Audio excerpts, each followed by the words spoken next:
There is a terrifying possibility that you have lived your entire life legally blind, and you don't even know it. Right now, inside your skull, there is a shriveled, pea-sized organ that the ancient world called the seat of the soul. But the modern world has taught you to treat as a useless relic. They've convinced you that your two physical eyes are enough to navigate reality. But they lied. Your physical eyes were never meant to show you the truth. They were designed to keep you locked inside a three-dimensional prison. Think about the last time you felt like someone was watching you from an empty room. Think about the dreams that felt more real than your waking life. That wasn't your imagination. That was a flicker of a dormant power trying to scream through the veil.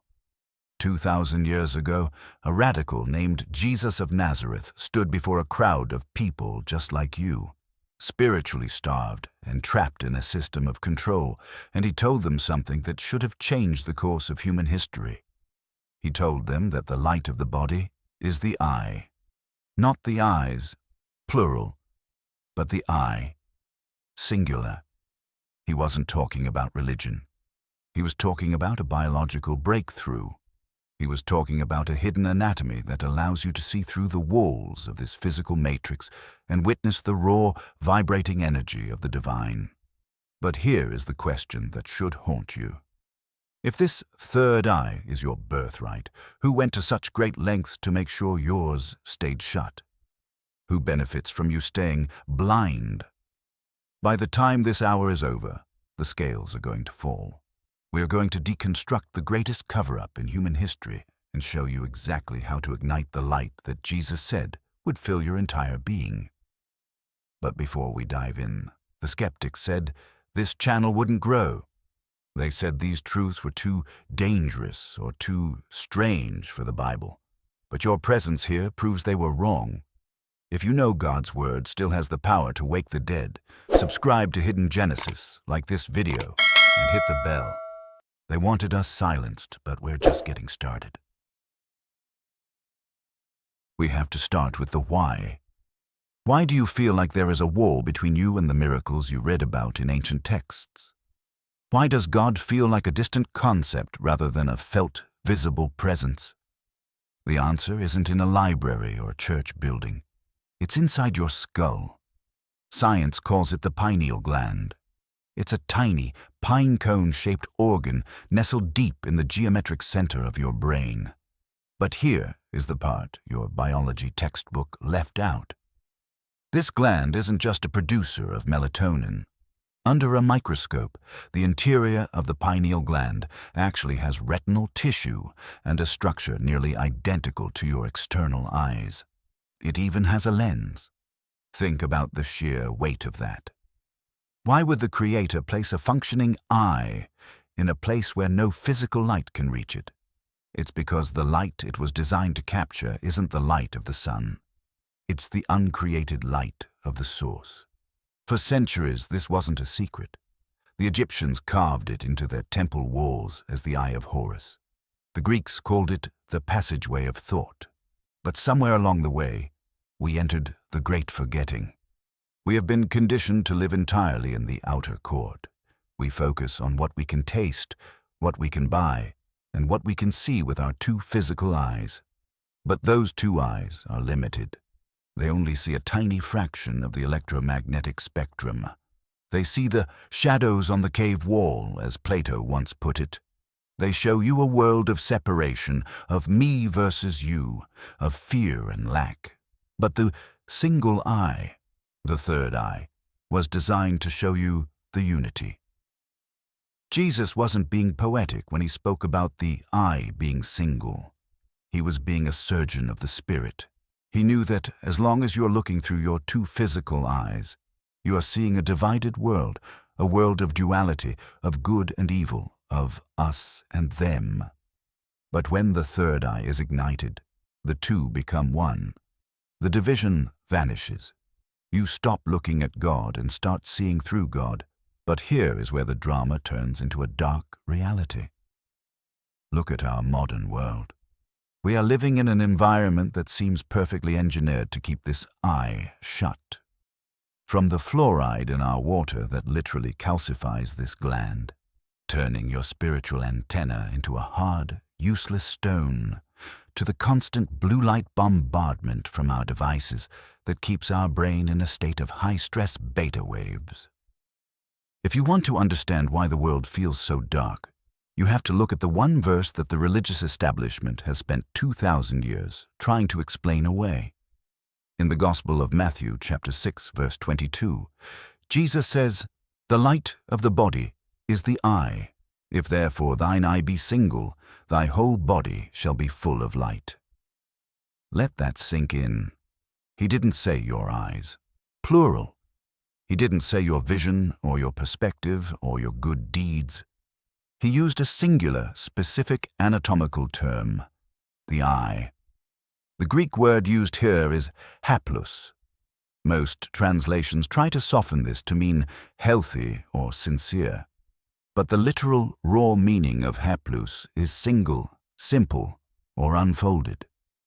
Jesus was describing a state where the duality of the world, the left and the right, the good and the evil, collapses into a single point of absolute truth. Why is this so dangerous to the status quo? Because a person with a single eye cannot be controlled. When your two physical eyes are in charge, you are a slave to the world of shadows. You see a them and an us. You see a past that haunts you and a future that scares you. Your brain is constantly bouncing between the left hemisphere, logic, fear, and structure, and the right hemisphere, emotion, creativity, and chaos. You are a house divided against itself. But the single eye is the bridge. Notice where the pineal gland sits. It is the only part of the brain that is not paired. Everything else has a left and a right side, 2 frontal lobes, 2 temporal lobes, 2 hippocampi. But there is only one pineal gland. It sits exactly in the middle, like a referee between 2 warring factions. When Jesus told the people that the kingdom of God is within you, he wasn't being metaphorical. He was giving them a map. He was telling them that the gateway to the divine isn't in a temple made of stone in Jerusalem.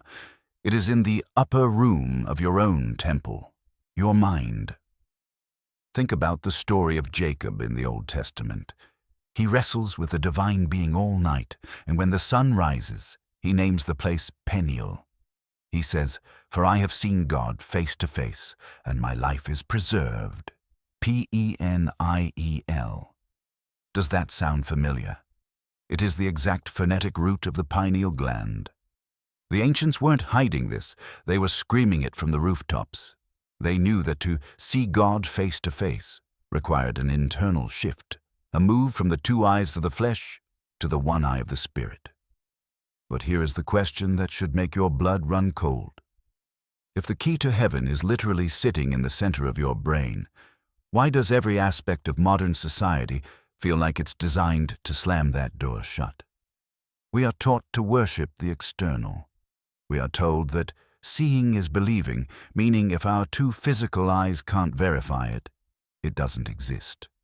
We are trained to look out at a world of separation rather than in at a world of unity.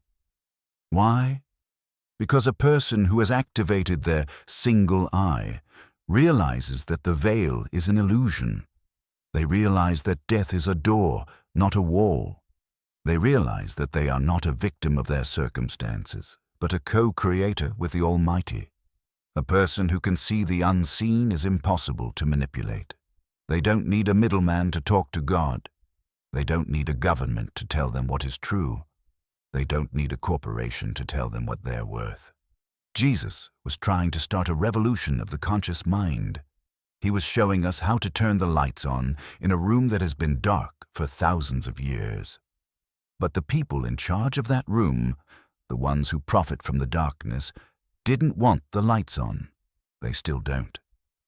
So the question isn't whether you have a third eye. You do. The question is, why is yours currently filled with shadows? And what would happen if you finally obeyed the command of the Messiah and made your eye single? Are you prepared for the light to fill your entire body? because once it starts, there is no turning back. Let's look at the world around you, not with your feelings, but with cold, hard logic. If you were an architect of control and you knew that every human being carried a God frequency antenna inside their skull, what would be your first move? You wouldn't try to remove it. That would be too obvious. No, you would bury it. You would smother it under layers of chemical sludge, mental noise, and spiritual static until the person forgot it was even there. This isn't a conspiracy theory, it's a biological siege. The front line of this war is your water and your food.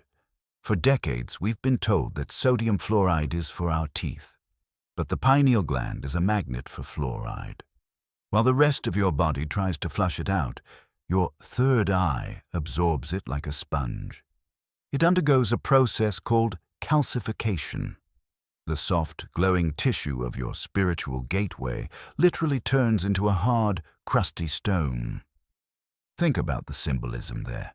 In the Bible, God says, "I will take away your stony heart and give you a heart of flesh." But the system we live in is doing the exact opposite. It is taking your eye of light and turning it into a pebble. But the attack isn't just chemical, it's vibrational.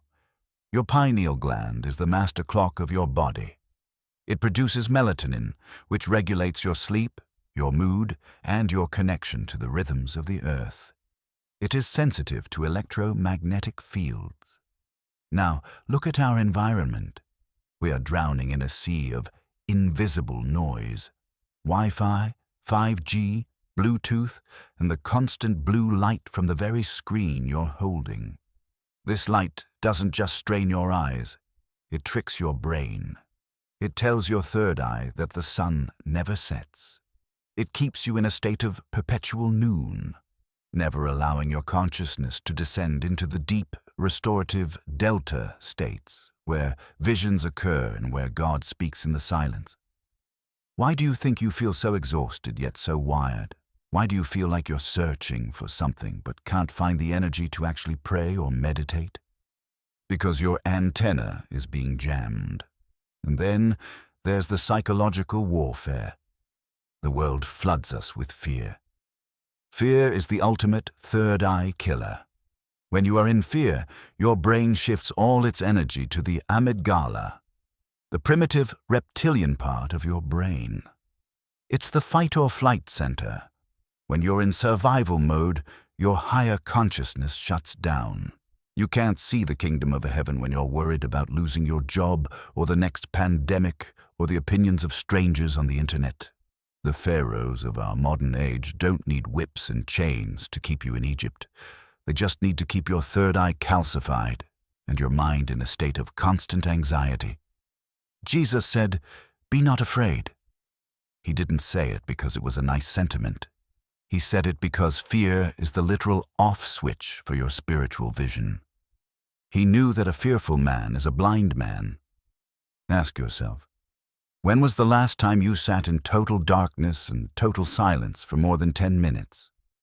When was the last time you drank water that hadn't been processed by a chemical plant?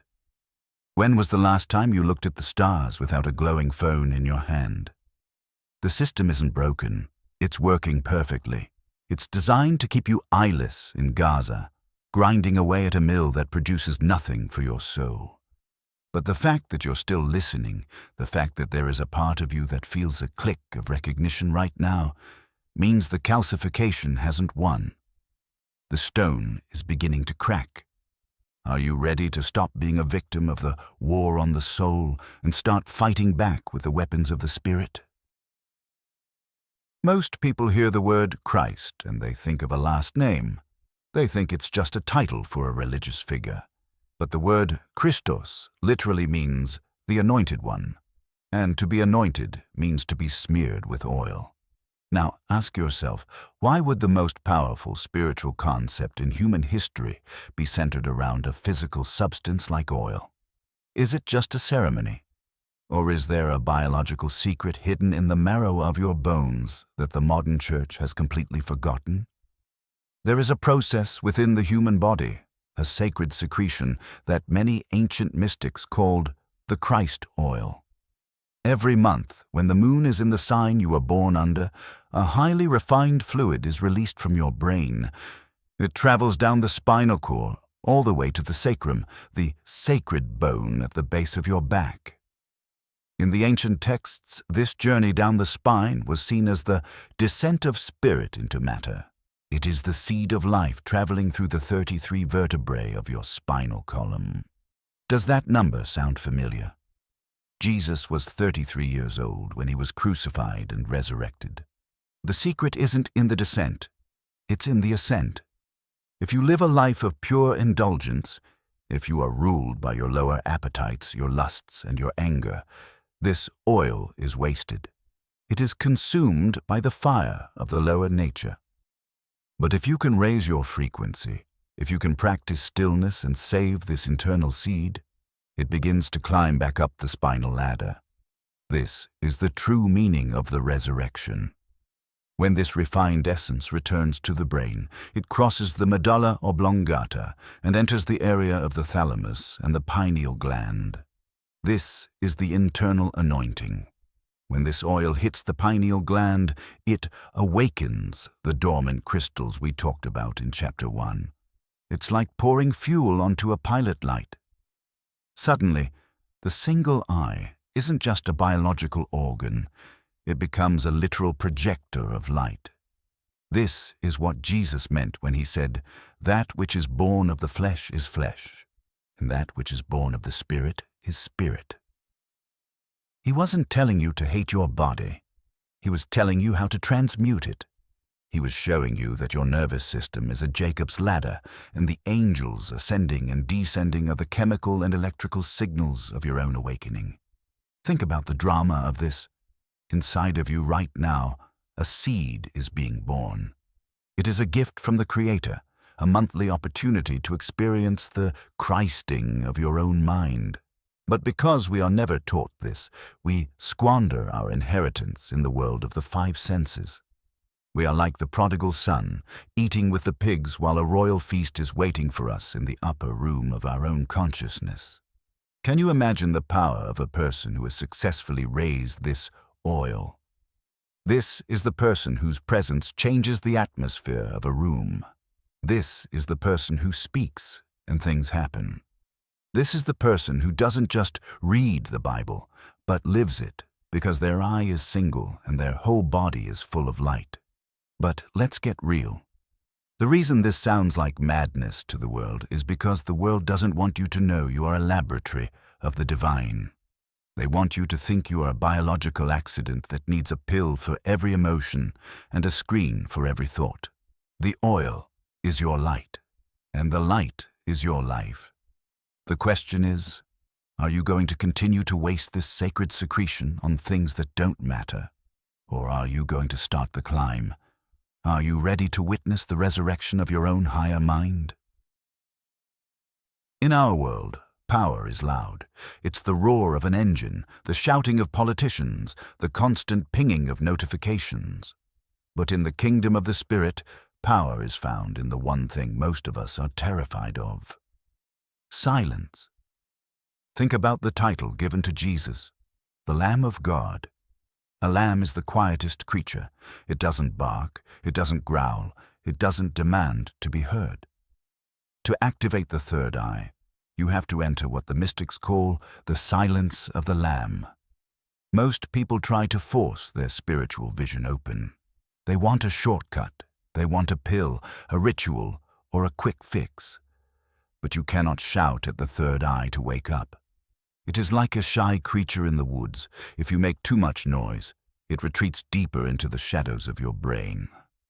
When Jesus said, "When thou prayest, enter into thy closet, and when thou hast shut thy door, pray to thy Father which is in secret," he wasn't just talking about a physical room.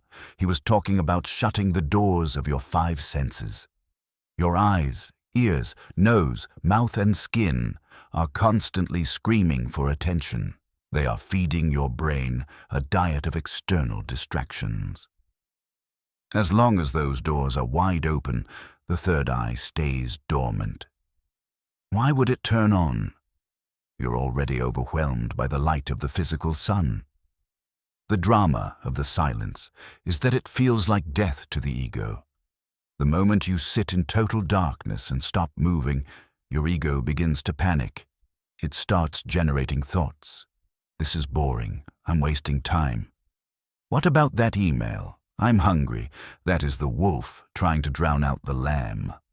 But if you can stay in that silence, if you can wait until the internal chatter dies down, something miraculous happens.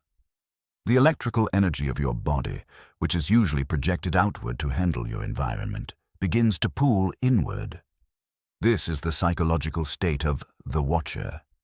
You begin to realize that you are not your thoughts. You are the one observing the thoughts. And in that gap between the thoughts, the third eye begins to flicker. It's like your eyes adjusting to a dark room. At first, you see nothing. But then, shapes begin to form. Frequencies begin to reveal themselves. You start to sense the breathing of the universe. Why do you think every major revelation in the Bible happened in the wilderness, on a mountaintop, or in the middle of the night? It's because the frequency of the world had to be tuned out before the frequency of God could be tuned in. The third eye is a sensitive instrument. It operates on a high-definition spiritual bandwidth. But most of us are living our lives in standard definition static. We are so busy reacting to the world that we have no capacity to perceive the spirit. Here is the question that tests your resolve. Can you handle being alone with yourself? Can you handle the silence where God's voice actually resides? Most people can't. They would rather be distracted and blind than silent and seeing. They are afraid of what they might find in the closet of their own mind. But for those who endure the silence, for those who let the Lamb lead them, the reward is the opening of a gate that no man can shut. In that silence, you don't just think about God. You witness the light that Jesus promised would fill your whole body. You realize that the peace that passeth all understanding isn't a feeling, it's a frequency. Are you ready to kill the noise so you can finally hear the whisper? If you want to know if this is all just a spiritual fairy tale, you have to look at the math. The Creator didn't just leave us a book of words, He left us a book of numbers, etched into the very architecture of our existence. There is a signature on your third eye that connects you to the stars, the flowers, and the spiral of your own DNA. In the ancient schools of wisdom, they spoke of sacred geometry. They understood that the universe isn't a chaotic accident. It's a symphony of precise frequencies, and right in the middle of your brain, the pineal gland sits at the perfect golden mean point of the human skull. Think about the pine cone. Why is the pine cone the most prominent symbol in almost every ancient religion? You see it on the staff of the Egyptian god Osiris. You see it held by the winged genii of the Assyrians. You even see a massive bronze pine cone, the Pygna, standing in the courtyard of the Vatican. They aren't worshipping a tree, they are acknowledging the Fibonacci sequence. The scales of a pine cone follow the mathematical spiral of life itself, the 1.618 ratio known as phi. This is the geometric key. When Jesus said, "I am the way, the truth, and the life," He was speaking from the center of this perfect alignment. To have a single eye is to align your internal geometry with the geometry of the divine. But here is where it gets heavy. Your third eye contains tiny calcite microcrystals. These crystals have a property called piezoelectricity. This means that when they are under pressure, they generate an electric charge and emit light. Do you see the drama in your own biology? Through the Christ oil we talked about earlier, and through the focused pressure of meditation and deep prayer, you are literally putting spiritual pressure on these crystals. You are turning a physical organ into a transducer. You are converting the invisible waves of the Holy Spirit into visible light within your own mind. This is why the ancients called it the stone of the wise. It's not a rock you find in the dirt, it's the stone in your head that, when struck by the rod of Moses, your spinal column, pours out the water of life. The world wants you to believe that you are just a meat suit, a biological machine that eats, works, and dies. But the math says otherwise. The math says you are a fractal of the infinite. Your third eye is the point where the circle of the heavens meets the square of the earth. Ask yourself, why would the same spiral that shapes a galaxy be found inside your brain? Is it a coincidence, or is it a GPS? Is it possible that your third eye is the compass that Jesus used to navigate between dimensions? If you don't understand the key, you'll always be looking for God out there, somewhere in the clouds, or in a building, or in the future. But when you turn the key, you realize that the kingdom isn't a place you go to. It's a frequency you tune into. You are a temple made without hands. Your nervous system is the wiring. Your heart is the power source. And your third eye, that's the master switch. The question is, now that you know the geometry of your own soul, are you going to keep living in a crooked world? Or are you ready to straighten your path and unlock the door that has been waiting for you since the foundation of the world? For years, people have tried to separate the mysticism of the East from the truth of the Bible, as if God's creation is divided by geography. But if you have eyes to see, you'll realize that the book of Revelation isn't just a prophecy about the end of the world, it's a manual for the awakening of the man. The Apostle John speaks of a book in the right hand of God, sealed with 7 seals. He says that no one was worthy to open those seals except the Lamb. Now look at your own body. Along your spinal column, there are 7 major nerve plexuses, what the East calls chakras. These are the 7 energy centers that govern your life. And for most people, these seals are slammed shut. They are locked by fear, by guilt, by shame, and by the beast of the lower ego. The first 3 seals are the earthly ones: survival, sex, and power. Most of humanity spends their entire lives trapped in these bottom 3 centers, never rising above the navel. They are driven by the need to eat, the need to breed, and the need to control. In the Bible, this is the wilderness. But notice where the 7th seal is located. It's at the crown of the head, right where the pineal gland sits. The drama of your life is the journey of the Lamb, the quiet, internal spirit, as it climbs the spine to break these seals one by one. When you overcome fear, you break a seal. When you overcome the lusts of the flesh, you break another. When you open your heart in radical, Christ-like love, the middle seal shatters, and the energy begins to flood upward toward the single eye. Jesus addressed the 7 churches in the beginning of Revelation. To each one he gave a specific warning and a promise. To him that overcometh, he says. Overcometh what? The gravity of the lower nature. When you reach the 7th center, the Church of Laodicea, Jesus says, I stand at the door and knock. That door is the pineal gland. It is the golden bowl that must be broken for the light of the Father to pour in. This is why the activation of the third eye is often described as a war in heaven. There is a battle happening inside your nervous system. The dragon of your old habits and your old programming doesn't want the 7th seal to open. Because once it opens, the red dragon is cast down. You are no longer ruled by your hormones, your cravings, or your fears. You become a king and a priest unto God. Think about the intensity of this. Every time you choose forgiveness over bitterness, you're literally moving energy up your spine. Every time you choose truth over a lie, you are unlocking a seal. Why has the church kept this from you? Why have they turned the 7 seals into a scary movie about the apocalypse, instead of showing you that it's a map to your own liberation? Because a person who has opened their own seals doesn't need a priest to tell them if they are saved. They know they are saved because they have tasted of the heavenly gift and the powers of the world to come.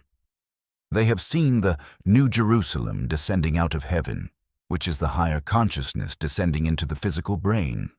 The question is, which seal are you stuck on? Are you still wandering in the wilderness of the lower three centers, or are you ready to let the Lamb open the book of your life? The scroll is in your hands. The Lamb is within you. Are you ready for the silence in heaven that happens when the seventh seal finally breaks? In the beginning was the Word, not a book, not a whisper, but a vibration. The Gospel of John tells us that everything was made through this Word. If you want to crack the stone in your head, you have to understand that you aren't just flesh and bone.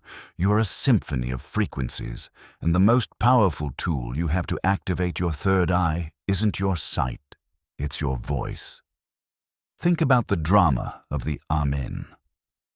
We say it at the end of every prayer, but do we know what we're doing? In the ancient world, Amun was the hidden one, the god of the breath and the unseen air.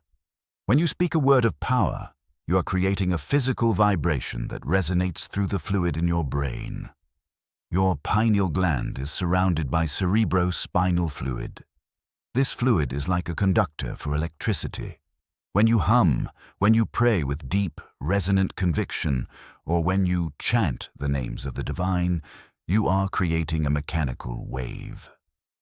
Visual, a 3D model of the brain showing the ripples of vibration traveling through the fluid to the center.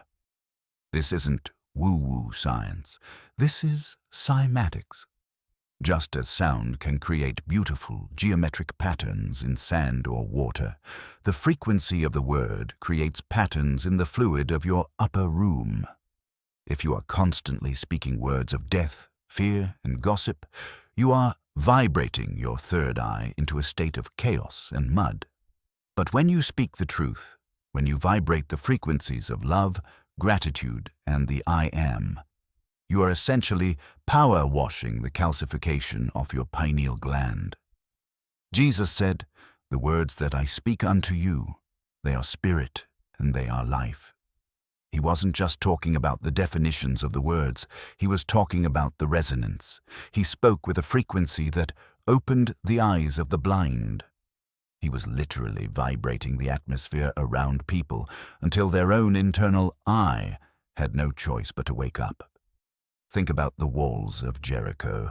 They didn't fall because of a battering ram. They fell because of a shout. Inside your brain, there is a Jericho of calcification, a wall of fluoride and fear that is blocking you from the promised land of your higher consciousness. You cannot break that wall with your hands. You have to break it with your frequency. Have you ever wondered why you feel different after singing a powerful hymn or a deep prayer? It's because the vibration has momentarily shaken the crystals in your pineal gland. It has generated a tiny spark of piezoelectric light. But here is the psychological trap. The world wants your frequency low. It wants you tuned to the static of the news, the thumping of mindless music, and the discord of constant argument. Why? Because a low-frequency brain cannot perceive high-frequency reality. It's like trying to pick up a satellite signal with a piece of wire. The third eye is a high-frequency receiver. To turn it on, you have to tune your instrument. You have to become the Word made flesh. Ask yourself, what is the frequency of your home? What is the frequency of your speech? Are you using your voice to build the temple or to tear it down? When you align your heart and your throat, and you speak from that place of single-eye focus, you become a walking tuning fork for the divine. You start to shatter the illusions of those around you just by being in the room. Are you ready to stop being a receiver of the world's noise and start being a transmitter of the light? Think about the drama of the resurrection. It didn't happen in the high heat of the noonday sun with a crowd watching. It happened in the cold, silent dampness of a tomb in the dead of night while the rest of the world was asleep. The stone was rolled away in the dark. Your stone, that calcified gland, is most likely to roll away between the hours of 2 a.m. and 4 a.m. This is what the ancients called the Amrit Vela, or the watch of God. It is the window where the veil between the dimensions is naturally at its most transparent. Biologically, your melatonin levels are peaking and your brain is chemically primed to transition from the dream state into the vision state. When you wake up at 3 a.m. for no reason, with your heart racing or a sudden thought in your mind, that isn't insomnia. That is a divine invitation. It is your third eye pulsing, trying to catch the midnight sun. But what do we usually do? We grab our phones. We flood our eyes with artificial blue light, which acts like a fire extinguisher to the pineal gland's spark. We kill the vision before it can even begin. Jesus asked his disciples in the garden, "Could you not watch with me 1 hour?" He wasn't just asking for company. He was inviting them into the high frequency of the midnight hour. He knew that the darkness is the womb of light. The midnight sun is the realization that the light you've been searching for isn't coming from the sky. It's coming from the east of your own mind. In the Bible, the east is always the direction of the rising sun and the source of wisdom. In your body, east is the forehead. When you sit in that midnight stillness and you refuse to turn on the lights of the world, you allow the oil we talked about to reach the lamp. Suddenly, the darkness isn't empty anymore. It's crowded, it's vibrating. You begin to see the sparks of the spiritual realm. You begin to receive downloads of information that your logical mind couldn't possibly have constructed. This is where the eyes to see truly activate. You aren't seeing with the lens of the eye, you're seeing with the lens of the soul. But here's the catch. You have to be brave enough to sit in the dark. You have to be willing to let the sun of your ego set so that the sun of the Christ mind can rise. Are you willing to sacrifice an hour of sleep to witness the dawn of your own divinity? Are you ready to meet the midnight sun? We have talked about the biology, the math, and the timing. But now, we have to talk about the mirror. Most people believe they are looking out at a world that exists independently of them. They think they are just passive observers of a reality that is often cruel, chaotic, and cold. But once the third eye begins to flicker, you realize the most disturbing truth of all. The world you see through your two physical eyes is not a window, it is a projection. When Jesus said, "The light of the body is the eye," he was revealing the law of the internal projector. If your internal eye is clouded with judgment, fear, and the calcification of the world, then the reality you project onto the screen of your life will be dark. You will see enemies where there are brothers. You will see lack where there is abundance. But when that eye becomes single, the projection changes. Think about the drama of the Transfiguration. Jesus took his inner circle up a mountain, and suddenly his clothes became white as light and his face shone like the sun. Did Jesus physically change, or did the vision of the disciples finally clear? For a moment, their third eye opened, and they stopped seeing the carpenter from Nazareth and started seeing the frequency of the source. The world is a mirror. If you find yourself constantly surrounded by conflict, by people who drain you, or by a life that feels like a prison, you have to ask, what is the film running through my internal projector? Your third eye is the lens. If that lens is covered in the dust of the world, the opinions of others, the trauma of your past, the lies of the system, then the light of God passing through you will come out distorted. You will literally create the hell you are trying to escape. This is the psychological activation. It's the moment you stop blaming the screen and start cleaning the lens. When you activate the single eye, you stop looking and start beholding. To look is a physical act. To behold is a spiritual one. When you behold someone, you see the divine spark behind their mask. When you behold a problem, you see the solution already hidden within it. The mirror of the soul means that you have the power to change your reality by changing your internal frequency. This is why the system works so hard to keep your third eye shut. If you knew that your vision was the primary cause of your reality, you would stop being a consumer and start being a creator. You would stop asking for permission to be happy and start seeing the happiness that is already at hand. But this is a terrifying responsibility. It's much easier to be a victim of a dark world than to admit that the darkness is coming from the shadow on your own lens. Are you ready to face the mirror? Are you ready to admit that the kingdom isn't coming on a cloud in the future, but is being projected from the center of your own head right now? If you want to see a new world, you must first activate the eye that can perceive it. If the third eye is a biological organ, we have to treat it with biological respect. You cannot expect a high-performance engine to run on sludge. Yet that is exactly what the modern world feeds us. This is the chapter where we move from the metaphysical to the physical, because as long as your body is a graveyard, your mind will never be a temple.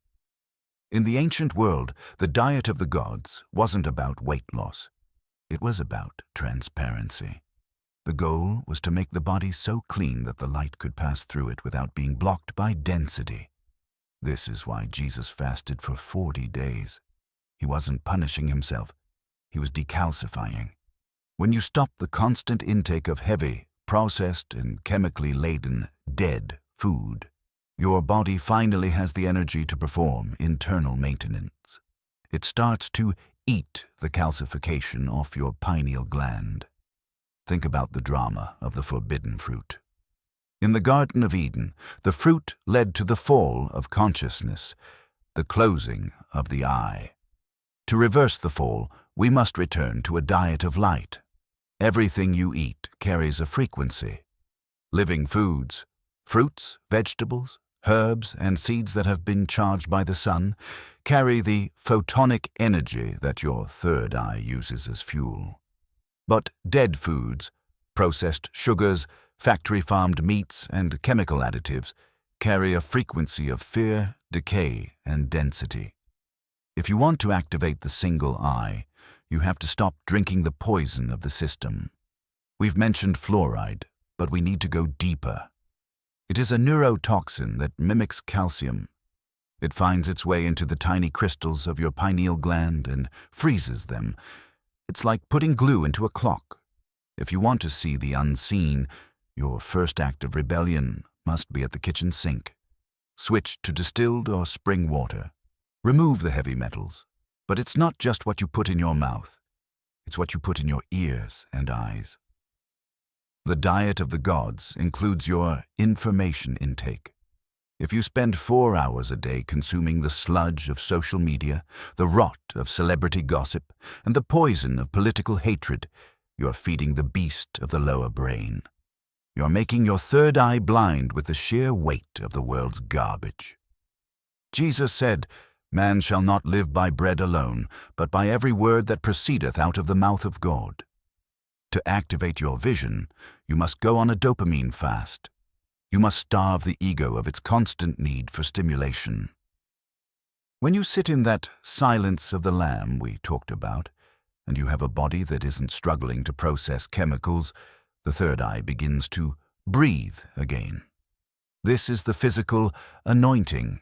When your blood is clean, when your spine is clear, and when your temple is swept of the money changers, the distractions, the presence of the Father has no choice but to enter. Are you willing to give up the comfort foods of your captivity to taste the manna of your liberation? Are you ready to stop being a consumer of the matrix and start being a feeder of the Spirit? The gate is narrow and the path is straight, and that path begins with what you allow into your body. We have arrived at the threshold. You've cleaned the temple, silenced the noise, and aligned the geometry. Now the question that haunts every seeker: what actually happens when the eye opens?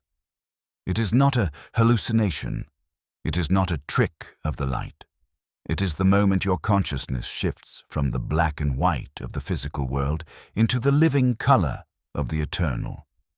When the third eye first pops, and for many, there is a literal sensation of a physical pop or a localized pressure right between the eyebrows. The first thing you notice is a change in the vibration of the air. The room no longer feels empty. You begin to see what the ancients called the luminous ether. You see that the space between you and the wall is actually a vibrating sea of golden white particles. This is the first vision. It is the realization that nothing is solid. You're seeing the matrix of the word, the underlying frequency that holds the atoms together. Then the internal light begins. Even with your physical eyes closed in a dark room, you will begin to see vivid geometric patterns, spirals, mandalas, and kaleidoscopic flashes of violet and indigo. These are the signatures of the higher dimensions. You are literally seeing the operating system of the universe. Jesus said, "If thine eye be single, thy whole body shall be full of light." He meant it literally. When the pineal gland fully activates, it floods the brain with a light that doesn't come from the outside. It is a light that radiates from the center of your being. In this state, distance is an illusion. You can see a loved one across the world. You can see the energy of a tree. You can see the spiritual entities that the Bible calls the cloud of witnesses that surround us. But with this sight comes a profound weight. When you see the truth, you can no longer be lied to. When you see the energy of a person's heart, their words become secondary. When you see the shadows attached to certain habits or places, you can no longer participate in them. The sight of the soul is a gift, but it is also a judgment. It judges the old version of you and finds it wanting. This is why many people blink and close the eye as soon as it starts to open. They realize that if they truly see, they will have to change. They will have to leave the comfort of the cave and walk into the blinding sun of reality. The sensation is often described as a homecoming. For the first time in your life, you realize you aren't a human being having a spiritual experience. You are a solar being having a human experience. The veil wasn't something God put there to keep you out. It was something you grew to keep the light from overwhelming you. But the time for hiding is over. The story of hidden Genesis isn't about looking back at the beginning of the world. It's about the new Genesis happening inside your own skull. The eye is opening. The light is flooding in. The only question left is, can you handle the truth? We have traveled through the anatomy, the chemistry, and the ancient codes. We have deconstructed the war on the soul and mapped the 7 seals. But all of this knowledge is useless if it remains in your notes.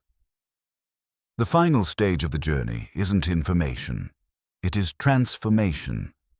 In the book of Psalms, it is written, "I have said ye are gods, and all of you are children of the Most High." Jesus himself quoted this when the religious authorities tried to stone him for blasphemy. He wasn't telling you to be religious. He was reminding you of your origins. The hidden Genesis is the realization that the Creator did not build you to be a slave to a system, a victim of biology, or a blind wanderer in the dark. You were built to be a lighthouse. The single eye is the switch. When you flip it, the matrix doesn't disappear, but its power over you does. You begin to walk through the world, but you are no longer of the world.